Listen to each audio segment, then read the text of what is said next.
Alright guys, hey, welcome back here today. Today we're going to zero this semi-custom built short-barreled rifle. This is actually one of my bosses on a Colt lower here with a custom Cerakote. We added these rails, this new Midwest Industries M-Lock suppressor capable handguard, 12.5 inch I believe. Big shout out to Midwest Industries and Troy and the guys out there.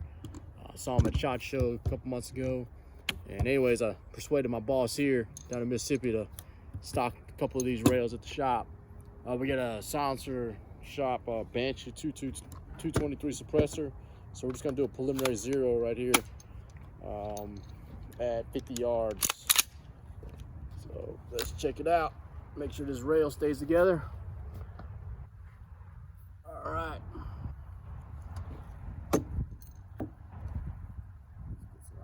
Ear Pro on.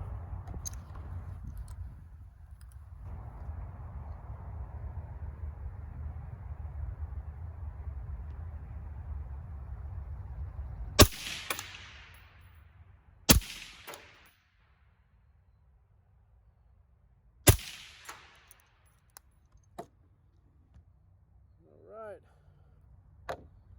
So check it out downrange and see if that does us any good there.